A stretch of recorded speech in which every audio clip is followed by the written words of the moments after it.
We have Kylee here, who has just finished. Well, not just finished. You've been finished for a few hours now. Cocodona. Been a little bit. 250. Congratulations. How are you feeling? Thank you. Surprisingly not very bad. But yeah, still tired. Legs are doing better than I thought they would, but feet are very swollen. Yeah. Can we go look at the feet? Oh man. Oh, you don't have to. Yeah, no. But I'm pretty She's like, I curious. can't lift my legs up. Close up. My crew knows every inch of my foot at this point. But yeah. Amazing. Well, Kylee, you had a super strong run out there. Thank you. What do you want to tell us about? Oh man. I mean, it was my first 250-mile race, so I was just out there to kind of see it, experience it. I mean, I was surrounded by my favorite people the whole way, and yeah, just my strong community of runners and friends. That I think it was just, yeah, I mean, it was an experience unlike anything I've ever had. And also, I remember seeing Bree along the way. Yeah, I did see you. I was with Joe on the Kasner climb. Yeah, and that was hot and grueling, but it was cool to see you out we, there. We leapfrogged a couple times because Joe got some crazy spurt of energy out of the blue that lasted for about 5 minutes. And that's what the race is, though. And I came to find out that it was surprising how the body just adapted along the way, and like the lows came, but it's just a lot of who knows what's going to happen moment to moment. And then come to find out once you've run 242 miles, it's like, okay, let's send it into the finish.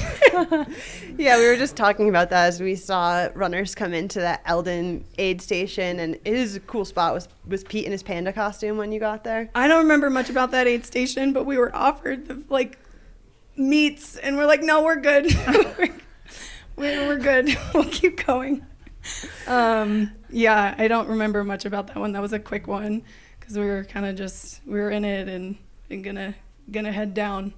But yeah, it was a cool experience. I think, I mean, my first multi-day race like that, and I think everything went, I think, as well as it really could have. I mean, no stomach issues. The heat was okay. I mean, training in Colorado can only train for the heat as much as you can expect. But yeah, overall, just really happy with how everything went. Yeah. Take us through what were kind of the highest parts, the lowest parts of the race for you?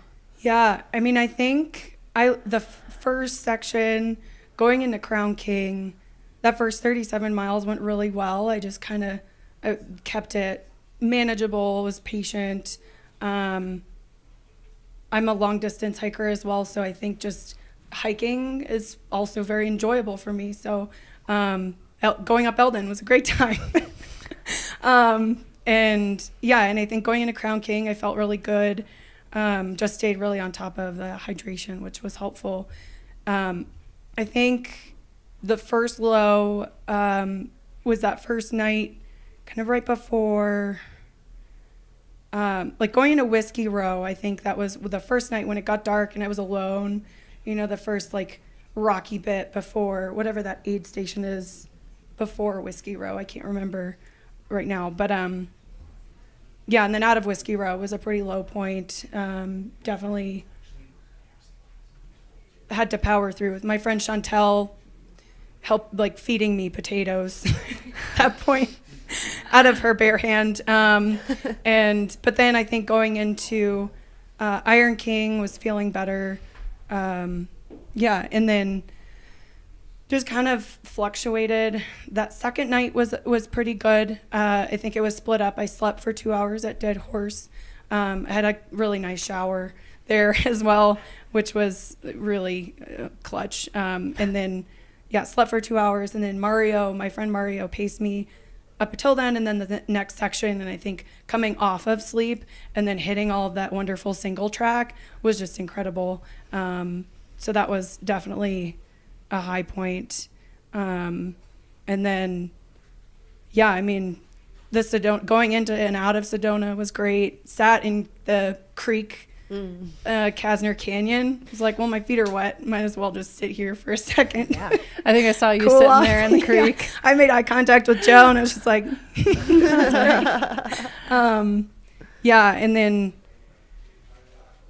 yeah, it just, all of it, I think, the lows, it's going to be a lot of reflecting in the next, week or two and trying to write stuff down, because I think it's so easy to forget all of those moments that come up, and just having my friends tell me, like, you got to take sips.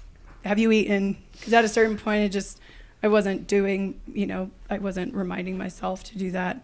I would say the lowest point in the whole experience was from Munns Park to Fort Tuttle, and Gwen was with me on that section, and I was falling asleep while I was walking, and she like pulled me off to the side, and we were taking like little naps, and going into that, I slept for 2 hours at Fort Tuttle, which was just like physically necessary. Yeah.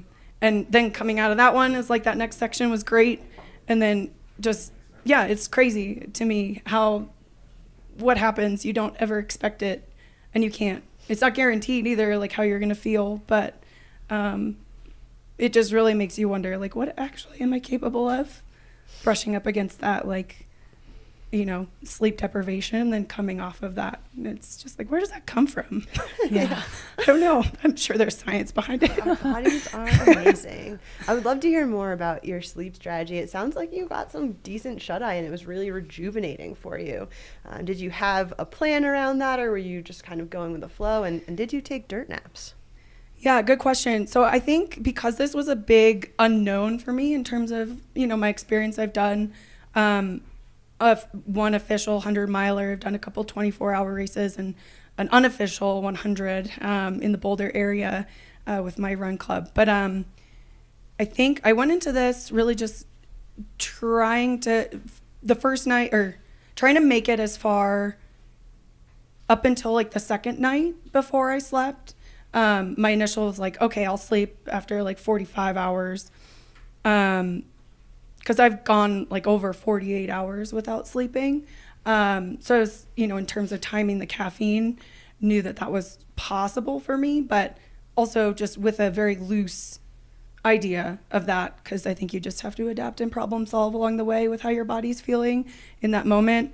And then my crew just really was, I think at Jerome, going into Jerome, they presented to me like, hey, this is what we're thinking.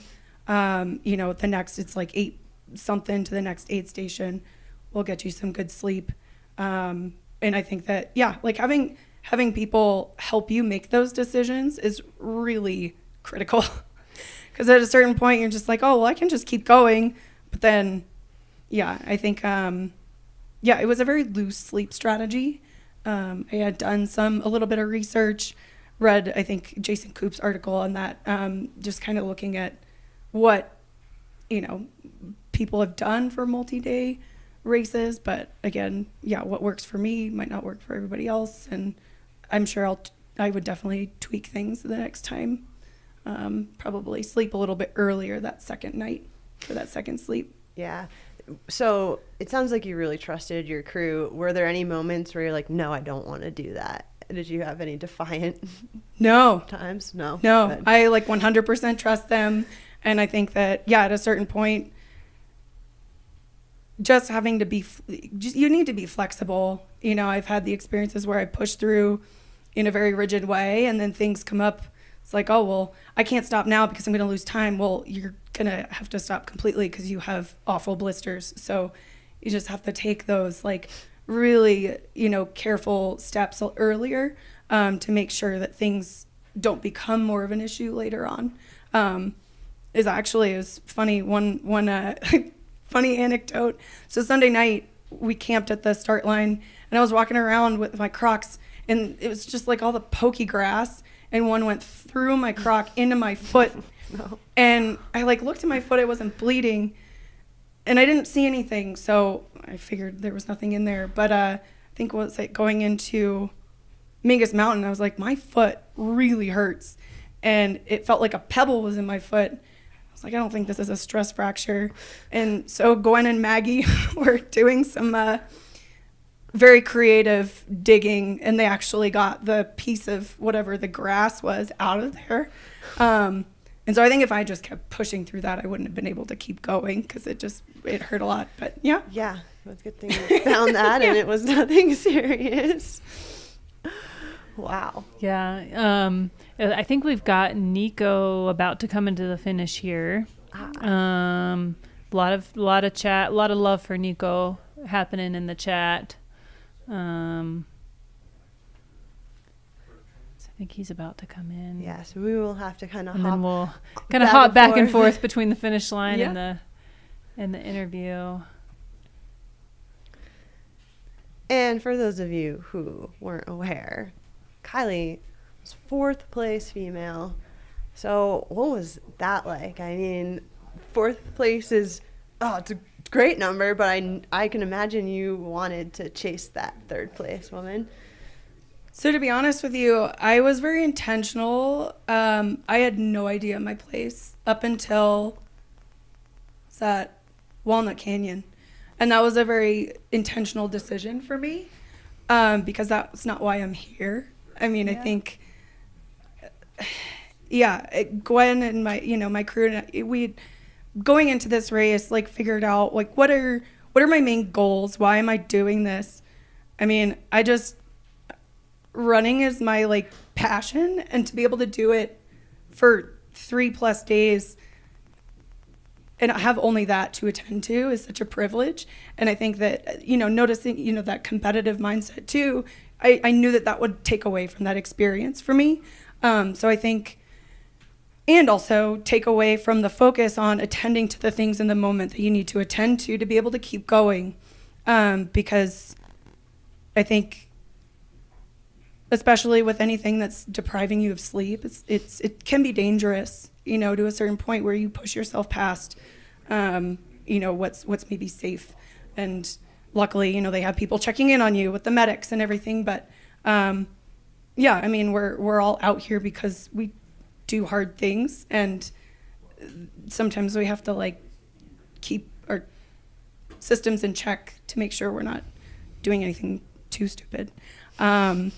But yeah, it was very intentional because I think there were a lot of other reasons why I'm doing this. And I was excited to see how things landed. I'll be honest with you. I mean, I'm really excited about 4th place. Yeah. Part of me is, I'm not a terribly competitive person, but I think, and Gwen has put this really in a really good light of there's a difference between comparison and competition. And I think going out of Walnut Canyon, Gwen asked me, like, do you want to know where you are? And I was like, I thought about it for a second, and I think in terms of how I wanted that last section to go, I think no matter what my place was, I was excited to see what that fire might light and see how I might push myself in that last bit. And after she told me, I was like, well, I don't know how far back Eliza is because I have no idea what was going on up front. And I think that at the end of the day, I was like, I would be perfectly fine with whatever place, simply knowing that like if I can crank this last section and feel like really good about it, I think that's a good outcome for me. So I think the place for me is more secondary to the actual experience itself. It sounds like that mentality really allowed you to run your own race too. You clearly weren't thinking about the other people around you. You were doing your thing. Yeah. I mean, I think it's a really cool experience to spend so much time out there when you are leapfrogging with people so many times, and you do build relationships with some of those people. Like we leapfrogged with Chad and Jeff for a little while, and come to find out, Jeff has connections with our run club, Rocky Mountain Runners, and then you see people like going through the same thing that you are, and you can't not be empathetic and care about those people and like wondering, are they okay? And so I think, kind of seeing them, the next morning, you're like, oh yeah, you're still here. Good. Like, we got this. So I think it's that shared experience that's really cool. And I think the competition, and I think where I kind of lost my point there, but previously, but bring it back to what competition can give us is how are these other runners making me better? How am I making them better with this mindset of like, who knows, like, how far back Eliza is. And if she knows how up front or ahead of her I am, like, can we make ourselves better, you know, by like, oh, this is making me push myself. And I think that's really the bottom line is, like, it doesn't make you any less of a runner. It's just, how am I becoming better with this mindset? Yeah, we can really all raise each other here. And I think there's room on top for all of us. Exactly. Like, it's not just 1, 2, and 3. We do a quick pause. Our internet went down. We're still, well, we lost our remote feeds. We're going to just reset and we'll be right back. Okay, so Alright. so we're having some technical issues. Yeah, I think as much, you know, long back-to-back runs throughout the winter. We have a great route that is on roads, but it has, I think, like 3,500 feet of elevation gain. Gold Hill, and one of my close friends lives up there, so I'd always stop in and say hi to Eli mid-run. And and actually coming down Eldon was saying to Gwen, like, that's what this run prepared me for. Just like the pounding going down that sort of descent. But I would say there's a lot of volume, but I'm not a super high mileage training runner. Like, I don't know, my coach provides me with the guidance around that, but incorporated hiking. I did, just with some trips that we had, had planned. We were out in Palm Springs at the end of March, and then in New Mexico, actually the weekend that Boulder got hit with another big snowstorm. So I was really happy about that because I got to run in some heat in the Gila Wilderness, which was a nice change, and also kind of testing out some of the hydration stuff and carrying more water to prepare for that long, water carry at the beginning of the race. I would say nothing too crazy. I work full time and also train, so that limits my ability to maybe go to the desert for longer periods of time to get more of that heat training. I did a couple sauna sits last week, but nothing super crazy. What do you do for your job, Kylee? I'm a behavior analyst, so I work with kids with autism in a clinic setting. Awesome. Awesome. Yeah. And who are you coached by? Matt Daniels. Okay. Mm-hmm. Awesome. Yeah. Awesome. Yeah. So it's been great. We've been working together for a few years now, and and after the long distance hiking I've done, was kind of excited to see the running plus some of those experiences and skills that I've gained from that to come together and kind of see how that plays out in a multi-day race. Yeah. Yeah. You mentioned that your stomach was actually pretty good, right? So what were you doing for your nutrition strategy? So for my nutrition strategy, again, pretty loose. I would say had a bunch of different options for hydration. I had, Tailwind, Noon, Scratch, Gnarly, Tailwind Recovery. We've talked about this, I think, like having that. I'm not sponsored by anybody, so I'm just telling you what I've used. But I think that Tailwind Recovery at every aid station really helped. And I did take, electrolyte capsules throughout the race. And I think that helped me stay maybe not ahead, but like fall not as behind in that, and just try, also just doing straight water as well. And it turned out that Noon was the thing that tasted the best after a certain point. So that's what I used for, I would say most of the race was just Noon. And I haven't really used Noon a lot because I like that the other products have more calories. Right. But I was just like, well, this is hydration. I'll just eat more in addition to that. Yeah. And what were you eating? What foods were you taking in? I did some gels, also just solid food. I think Cheez-Its, Pop-Tarts, waffles, and I think it was at Iron King that I had like 3 pieces of French toast. It was great. Wow. Where was the French toast coming from? Was that an aid station? Or at the Iron Nice. King aid station with berries. Ooh, it was great. Whoa. Fancy. I think as much solid food, just with some other experiences I've had, incorporating more solid food regularly helps if it's not super hot, and just to, listening to how my body was feeling, Just, does this taste good now? Great. If it doesn't, then I'm not going to eat it. So Smart. yeah. Okay, I'm curious. Was there a part of the course that you were like, this is incredible, I love this? And was there a part of the course where you were like, this sucks? And where were they? I mean, there were definitely really incredible parts of the course. I think this going into Sedona, out of Sedona, those views, and like going into Sedona in the morning, you know, kind of hitting sunrise there when you're on that little like ridgy section was beautiful. And then, yeah, I mean, the single track just incorporated in little bouts throughout the course was really nice to just feel like you're cruising and not just like, oh God, I'm walking this whole thing. And I mean, I enjoy the climbs, I do. And then, yeah, that last section was wonderful as well. I would say the section that, and it was actually pretty short, that really, quite honestly, pissed me off was the section out of Jerome where you're going down that steep, like, just loose. Yeah. There's broken glass and people's trash there. I got pretty pissed on that section too, I'll be honest. When I ran the race once, and 2 luckily years it was fine, but I was just like, this is, I don't know if I can swear on here, but bullshit. It's insanely steep, and very loose. It's like, I think I was complaining to my pacer 2 years ago, like, this is hazardous or something like that. Which, I'm like, you know, I allow myself to feel pissed off at it, and I'm just like, oh, well, whatever. They, you know, it's a cool course. It connects some really awesome areas. Yeah. You're gonna have like just the kind of bushwhacky things that. Yeah, I don't know. It's just, where's the next flag? Cool, over there? Great. Let's go there, I guess. Yeah, I feel like when I ran in 2021 and I got really grumpy going into Jerome because that downhill looks really nice on paper, but that was pretty baby head rock and eek.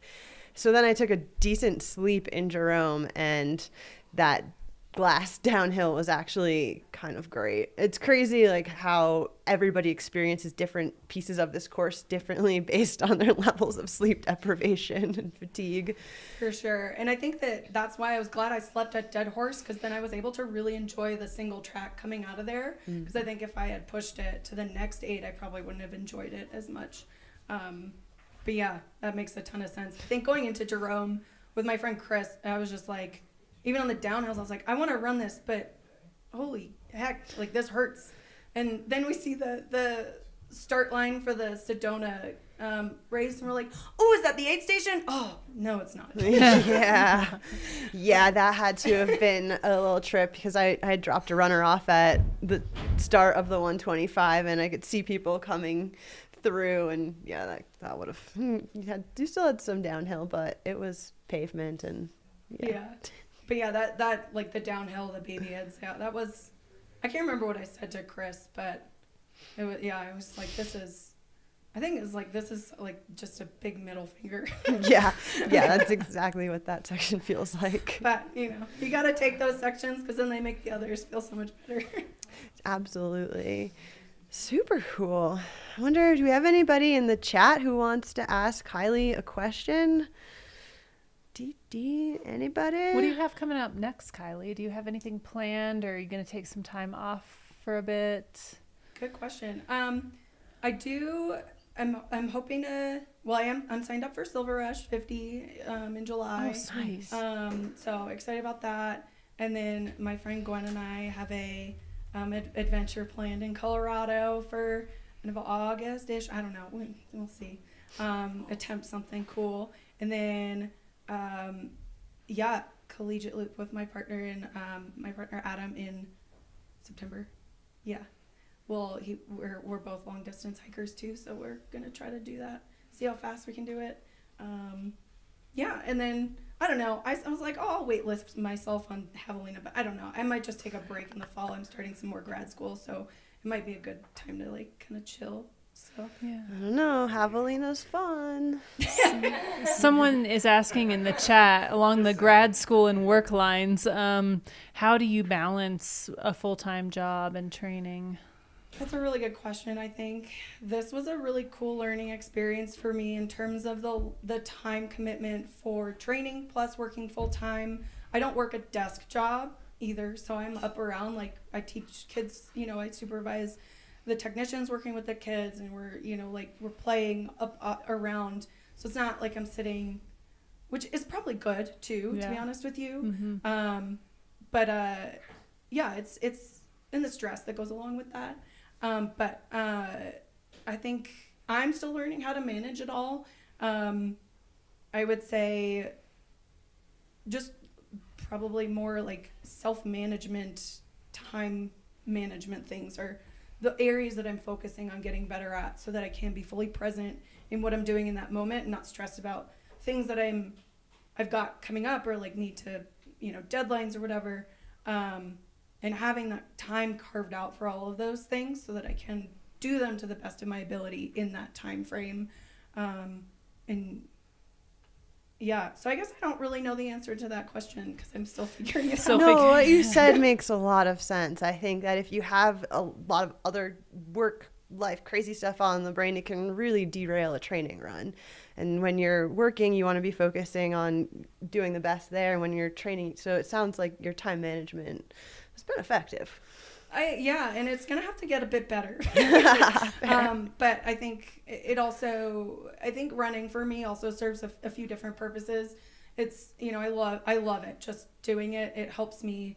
It gives me the time to myself to rejuvenate as well, and just kind of process things in a way that, I don't really get in any other way. So it is very important for me. So I know that it's kind of like brushing my teeth. Part of the routine. Mm-hmm. Yeah. We have. It looks like Caitlin Walters is about to come in for the finish here of Sedona Canyons 125. She's from North Carolina, Brevard, North Carolina. Woo! Good job, Caitlin. I wonder if they changed the finish, because she came from there and not from where that vehicle is parked. Yeah. There was another question, Kylee, in the chat about if you have any advice for people on how to train for this distance, for like the 200-mile distance. I mean, I think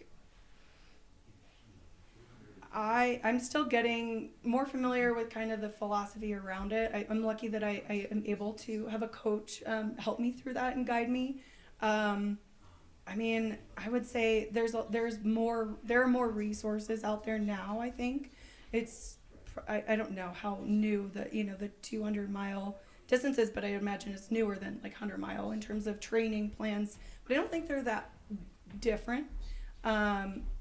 I think I went into this race thinking it was going to be more mental than physical, for sure, because you just can't train for 200 miles into a race. But I think, I think incorporating hiking, just back-to-back days, and I don't know. I don't know that I'm the best person to ask, to be honest with you, because it's been only one that I've done. Well, I think, like you mentioned, the hiking background, I mean, from my experience with my one single 250-miler as well, I found that if I were going to train for it again, I think I would incorporate more like hiking training, because you do end up just hiking for so much of this race that I think if you can get working a little bit more on your hiking speed, that can be a huge benefit. Yeah, and I think being okay with that too, because I think it can feel frustrating when you're like, oh God, I'm just gonna walk this whole thing. But you run when you can, and seeing the periods of walking is also like recovery during the race is a mindset that I kind of came around to, because even on some flats I was like, I'm just gonna take a 30-second walk break. And then, like going down actually into Jerome, I was like, Chris, set a timer for 5 minutes. I'm going to run for 5 minutes, and then I'm going to walk. And I am setting up those systems for myself to just almost like make it, like with Chantel, it's like, okay, we're going to run from this shadow to that shadow. Like sometimes you have to break it down into those small really pieces. small chunks. Yeah, you can't think about the whole thing all at once, or it just gets overwhelming. Well, and I think that's like an approach with training too, is it can feel so daunting, but just, trying to... I don't know, see it all as training, because I did also have some hiccups in the last month, I fell on the sidewalk in like mid-March. Darn and really, sidewalks. I know. Really bashed my knee pretty bad. And then I did a couple back-to-back long runs on Gold Hill, and my knee just blew up. And I was like, oh, God, what is going to happen? And Chantel is also my PT, and she's like, you'll be fine. And then it was fine. And then I got the stomach bug a few weeks ago. So I was like, God. But, I think coming around to seeing it all is like, you're going to have stuff like that come up during the race. Yeah. So if you can just see it all as part of the experience and the training, in the mental side of it as well, I think that can really help a lot with just that psychological flexibility. Yeah. Yeah. Yeah, I imagine those survival instincts that you learn from your long through hikes too are imperative. You're probably pretty good at taking care of your feet and just keeping it together out there, having the right layers when it's cold and all the smart things. Yeah, I mean, we all make mistakes still too. I think going out of Whiskey Row, I was like, should have worn pants. Dang it. But that's why we have the space blanket. Yeah, did you pull it out? Oh yeah. Yep. Slept in some bushes in that section out of Whiskey Row. Well, I didn't sleep, but just like curled up and had a pity party in my space blanket. And then, with Gwen, we pulled it out when I was taking the dirt naps. One dirt nap, and then in the other dirt naps, Gwen just like cradled me. Oh, Gwen. And like told me it was time to sleep because I was like swaying off the trail. But yeah, so it's a good thing that they require that because it's important. Yeah, cool. Yeah, I definitely pulled mine out in 2022. I think it's the first time I've actually pulled the space blanket out of the pack, during a race. Yeah, then having to like shove it back in. Yeah. Yeah, it doesn't quite fold up the same after. No. Oh, well, this is Kylee, our 4th place female finisher. She finished in 80 hours, 4 minutes, and 55 seconds. Strong, such a strong finish. So speedy. Yeah. Thank you. Did you have a time goal going into this? No. I was like, between 3 and 4 days, that'd be great. But also, who knows? Again, kind of the openness to experience. And Yeah. just wanting to have as much of a positive one as possible. Yeah. You did it. You did it. Yeah. Incredible. Well, do you have anything else you'd like to say to our wonderful listeners? Where can they follow you? What's next? I'm not on social media, so you can't follow me. I also keep my Strava private, so unless you know me personally, I won't accept your follow requests. I don't know. It's kind of weird being the center of attention, to be honest with you. But yeah, I guess like whatever races I do, you might see me out there. But I don't know. I like meeting people and building those like authentic connections during races. And, if I meet you along a race and we, chat, that's also really fun. I hung out with Liz and Bob early on in the race, and it was just really fun to make those connections. So yeah, I don't know. I guess that's how, maybe. Perfect. Don't follow Come her. and meet Kylee at a race Yeah. in person. She's very friendly, not intimidating at all. Say hi.